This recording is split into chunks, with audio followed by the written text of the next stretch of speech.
listening to TalkTainmentRadio.com. The views and opinions expressed are those of the host and guest and not necessarily those of TalkTainmentRadio.com, the management, the staff, or K&E World Network, LLC.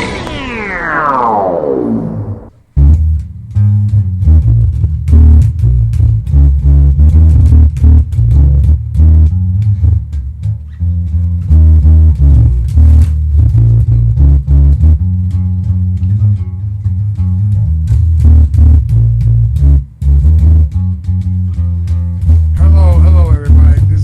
Welcome to Stairway to Heaven. This is Talktainment Radio, and I'd like to say that it's a nice day, and hope that all of you are listening. And for those who are watching, my shout-out list, Stairway to Heaven, is brought to you by the Keys of Harmony, Praise Temple, and my shout-out list is Johnny Mae Johnson, Pastor Sheila Gillespie at Emmanuel Temple in Sandusky, Ohio, and her pastor is Eugene Sanders. Also, I can say to the West family and to all my other friends. My topic today is going to be very, very serious, and it's very, let's say, just real serious, very bad. I'm taking you from a scripture called, if I may read, from Matthew, and it says, "Let the little children come to me, and do not therefore forbid them, for such is the kingdom of heaven. And he laid his hands on them and departed from them." My topic is called House of Terror. And from there, we'll take it from there. And I have another subject behind that will be Hear the Children Crying. The House of Terror is sort of like Starlock 13, as they would say. It's a place, it's a headquarters. I would say that it's a place where it's just like let's say an ordinary jail, and it's in the city of Kaiserslautern. There was a mother who had children making her way, doing the best she can, going to work, been sick and everything. And she had some relatives, her grandfather, who helped her out. He helped out all the time. Whatever she needed, she was trying her way. Then one evening, her grandfather was at work, and she got a call and said that the Gestapo has came to the house and took the children. And as they was crying and everything, it seemed like she was in a very, real sad, because she knows she had done her best. Every day we have a problem. We have things that I don't consider good, and our society has taken over. Reason why I say that, because parents does not have the authority to raise their own kids, and they feel like that with somebody, there's always a snitch or a whistleblower is watching every move that you make, regardless of how the children are being treated. If the children are being fine and no harm doing, you know they're okay. But when it gets to the point where somebody says, I get a call, say that the children are being mistreated and blasey, everything else, the whistleblowers won't blow the whistle on that, but you always blow the whistle on the good mother. And for that, I said this, because this House of Terror is in a little town called Kaiserslautern. Once they get there, we went down there. You go down there and she's talking to everybody. Everybody's crying. The children are crying. Everybody's in the building crying. And then, as you know, and with this in this house, these children are who they had been abused. They sent them to a place called, they transferred from Starlock 13 to Starlock 4. They sent them to a house where nobody knows nobody. The children don't know where they're going. They're scared. They're nervous. They don't know how to be. They've been taken from their mother. But while we was down there at Starlock 13 processor center, I'll say it's a processor center, they were talking, and there's one little child that was crying. She cried so hard. And they called her name Marie. And what happened to Marie, she told her older sister that they send the children to their fathers, and she told the sister that while she was there, her father and his son that he had by another was coming in their room where the girls was about 2 or 3 o'clock in the morning, touching the, abusing the. But as she was crying and hollering, telling them she didn't want to go back. But this time, when you see children crying, there must be something wrong. But they did not pay them any attention. They did not pay this little girl at all attention. All they said, the child is going with the father, and she keep telling them, I don't want to go. I'm telling you what's happening. I'm being sexually abused. And this little 4-year-old child, she speaks clearly, as she told her other sister and told everybody else, but they don't listen. Starlock 13 is where the Gestapo don't care nothing about anybody's child. For facts, they don't care about anybody. Not only that, they don't care about anybody. They do what as long as they got the authority on their side, they abuse it. They don't care. But getting back to these children and everything, these people who call themselves supposed to be so loving and caring and they do this to protect the child are not. Because they're sending them to houses where they don't know who these people are, don't know what these people do, and they're telling them they don't know how they feed and are dressing them children. So as it goes on, why was that Starlock 13 before they got transferred to Starlock 4? There was a big commotion, a big argument outside the receiving center. And at the receiving center, the children are being slapped in the mouth, and the authority was right there, saw it, and stopped, just let them do what they want to do. They put them with somebody that can't even handle children, can't even hold the children because of his ill responsibility. He doesn't have the responsibility to take care of anybody. He's too dabbling ill. He's too badly ill. But still, you're supposed to have the authority to protect these children, but you don't.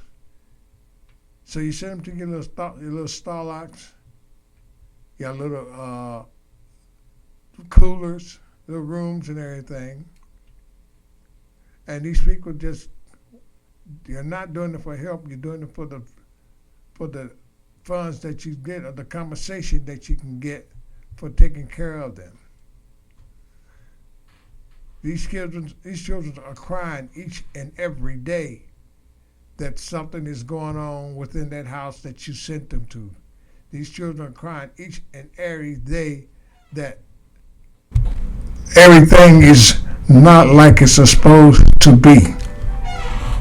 They cry and cry each and every day. But as I said, this little young lady, Maria, she didn't want to go. She didn't want to go back because of the abuse. She was there before. But when she came to visit her mother mother and father took turns. And so one day when she came over to visit her mother over at her grandfather's house, everybody went back but except her. And this is when the story came that she was being abused. This is when it came where we found out things. Said that he had touched her on her body improperly. But the authority, they didn't care what she had said, talking about. Her family was trying to tell them what was going on. And the criminals were her family members on the other side. And it's a shame that you got one member. Well, it's always a shame. There's one member out of the family becomes abusive. There's more than once. Therefore, so as it went on, when the little girl was sent to her dad's house, and he had a little son there. And the little son came into their room, as I said before, in the late hours of the night. And one night, to form his his abuse, she was crying. This house starts there. And from then, they went to the chambers. Now, I'm going to stop right there.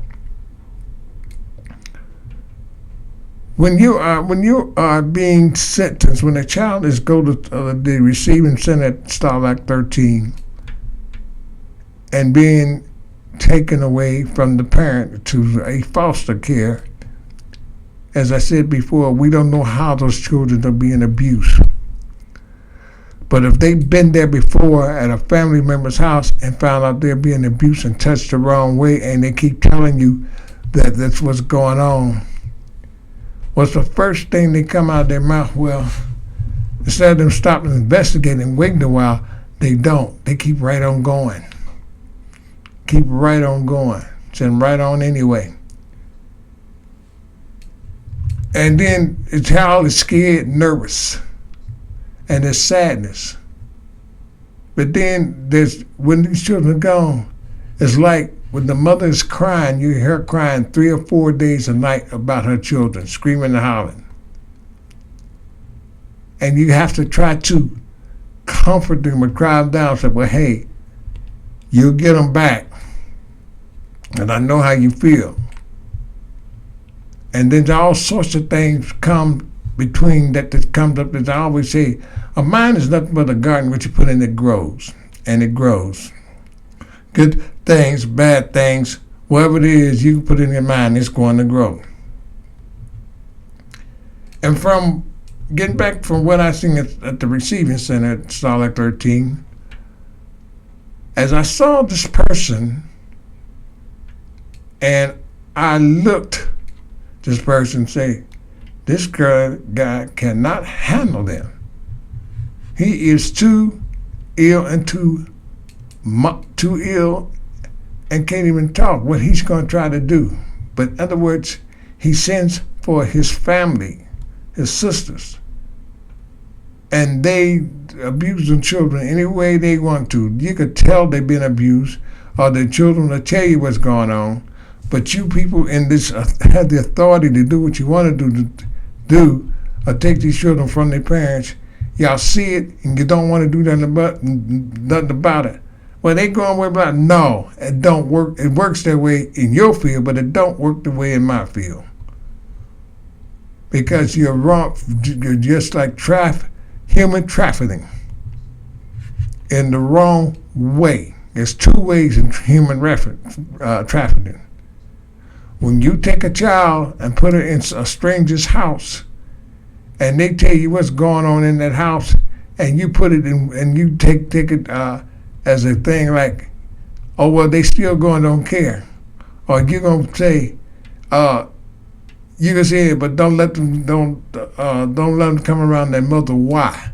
What has the mother done so bad, or the father done so bad that they can't talk to their own children, give their children a hug now and then? What is so bad?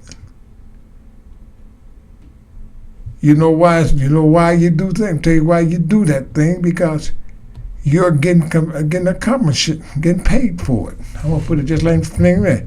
You're getting paid for it. But you don't care about the children. You don't care about what they do. You don't care how they. Are you gonna slap some clothes and give them some food, put them in bed, and that's it? But you ever think? Starlight 13 and Starlight 4. Do you ever think you got children too? And did you ever think how would you feel if you got your children separated? The authority? Do you feel that they're going to be put in the house with some love and honor and care? No. They're not. Because once they get your child in their house, they still going through another abuse. Maybe the mother and father didn't abuse them, or maybe their mother and father's going through somewhere where they at a point where they have to let them go because of medical reasons or finances.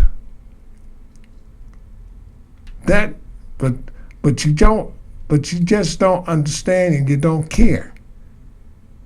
You don't care about how the child's being. You don't even care how the child's being fed or dressed. Oh, you know, let's put them in this house. Let's put them in this house. I'll put them in this Starlight. I'll put them in that one. Oh, these are good people. You don't know how you don't know how these people are. Have you ever stopped to go by and inspect where you put them at? Have you really looked deep inside the person's background to find out how they are? No, you had not. All you doing is sitting in your desk, giving them names, calling who you want. They go in that house, bam, the door's closed. Some of the people that you got in charge of them won't even let them talk to their parents. I want to talk to mama. No, I can't let you talk to mama. And then the child's sad. Then you got some places where you got some children are in a way that they may be gay or not. They got a relative that's gay and still messing with your child. And your child don't know. That little 4-year-old, 3-year-old, or 6 or 7-year-old don't know nothing about that. But still, you don't care. Let's put them in this house. So we can get our money and they can get their money. Is that all it is? Is a money thing to you? Is that all it is to you? That long as you got them where you want them at, that's more money in your pocket and more money in their pocket? Once that's the money we can dish out. But let me tell you something. The money that you giving them coming from the taxpayers. They're coming out of my pocket and everybody else's pocket who work.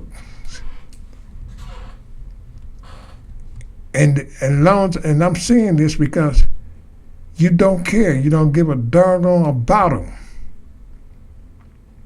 And then when the cheap child see his mom run to him, and you get mad because he went to talk to his mother or his father saying hello. I know one case.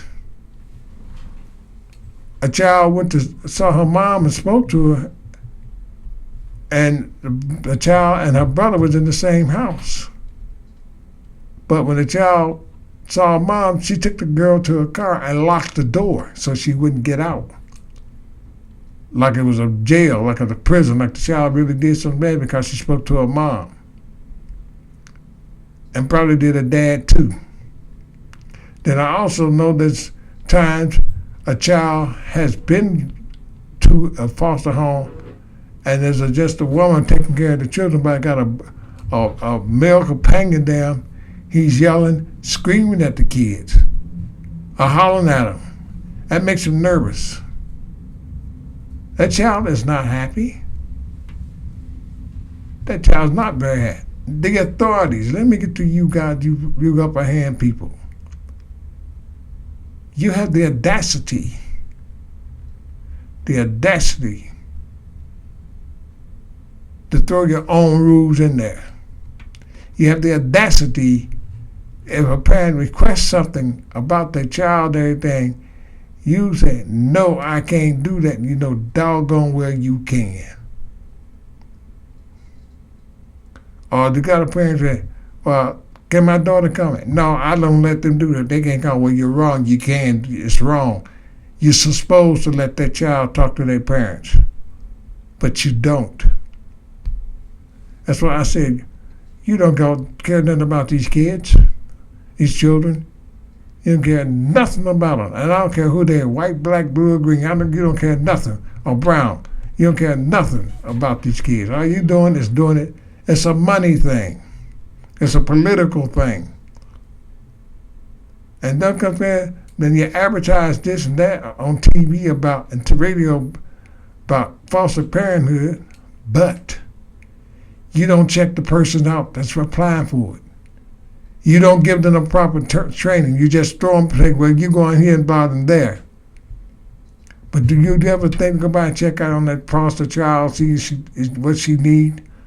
A medical attention or any scars or bruises? Or have you ever really sit down and talk to that child? What's going on in the foster home? No, you don't. Are you going by what that caseworker says? Are you going by what that her supervisor says? If the caseworker said, don't let them go to the bathroom, you'll do it. You will do it. If the caseworker tells them, don't let them go to the movies or go anywhere they enjoy at a playground, you would tell that person they can't go, and you will do it. The foster parent and the caseworker, they got a thing going on, and the worst part about it is that they know each other.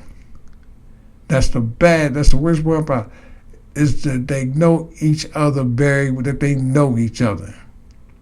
And when they found out later they know each other, is not doing, they think they're doing good. No, they're not doing good. They're not doing good. That's not good at all. Because in the long run, you're going to weep for what you sow. You're going to weep for all the damage that you did. Half these children wouldn't be in the shape they were if you had to really sit down and talk to them. Half these children wouldn't be in the shape they were if you had took time and talked to them. They wouldn't be in the shape they were if you went around and saw the abuse and paid close attention, but you don't. You're too much in getting your little fat wallets and pockets of fools and go play golf or whatever you want to do, or go play numbers or whatever you do, or go to the casino every time you get a fat paycheck, you're in the casino, whatever you do.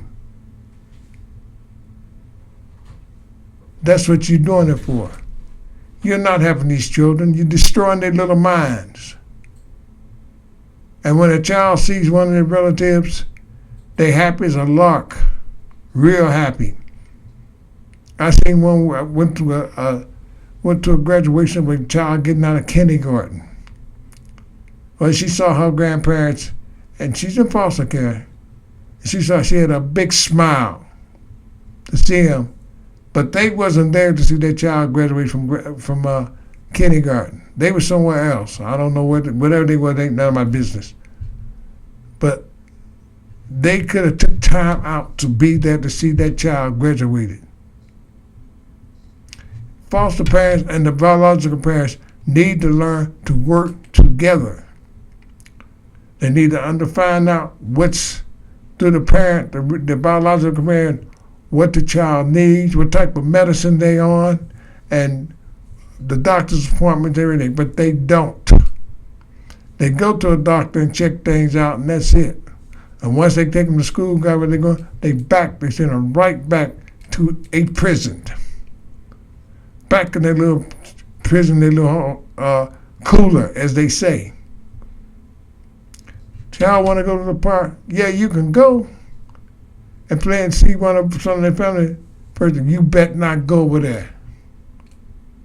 Why would you come cut a child from their parents when that's a blood? They're going to always recognize their child. Why would you send your child to a place where it's more abusive? They left them from a place that's with love and harmony to a place that's ugly and abusive.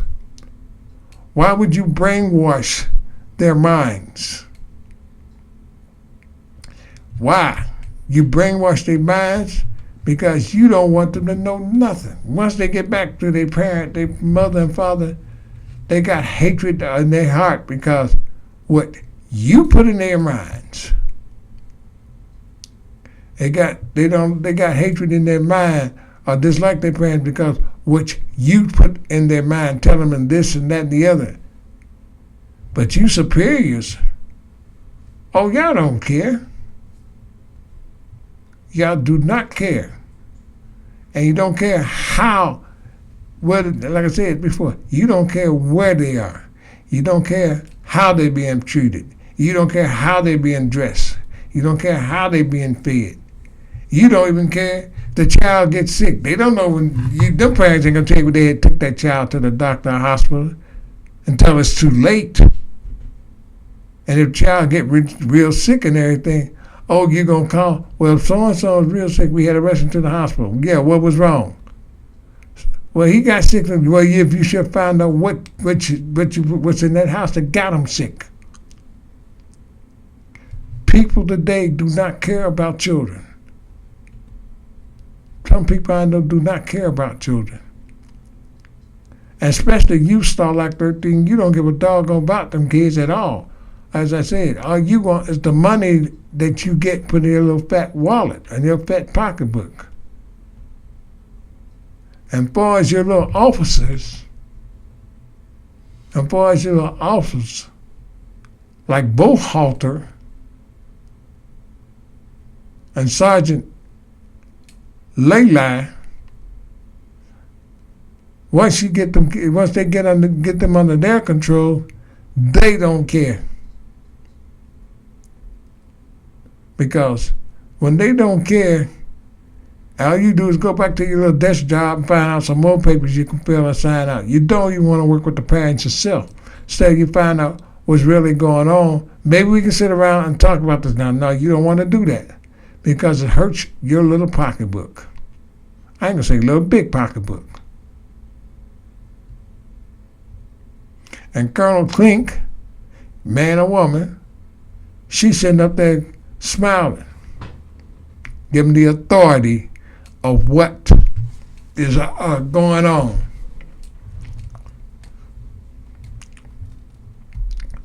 When Colonel Klink when Buchhalter shows up, and Buchhalter tells Klink, well, send them there. And then when they come along, well, we're sending them someone. Why? Have you checked that place out? Have you inspected that place? No, you inspect nothing. You just send them there. You just send them there.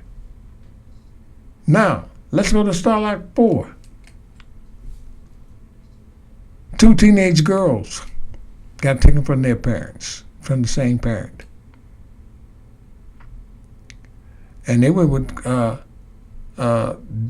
General Bowman. And the girls, these ladies, teenagers, but they stay in one room while he have his little guys or his buddies come over there. And he has a female friend comes over there. And they do their thing, and while the little ladies are asleep, she goes in their room and go through their stuff and see what they got so she can get what they got. Then she is how she dresses or how she looks, that becomes a bad influence on them. Have you ever thought and think when a child is away from their parents, they call their parents crying, mother and father crying about this and that, or they call their moms crying, and the doggone daddy don't even do anything about it? Okay, all right. We're going to continue this next time. That's part one. And this is Dr. Bates telling, hey, you have a nice time. Remember to mind up in the garden, what you put in the grows. Thank you very much.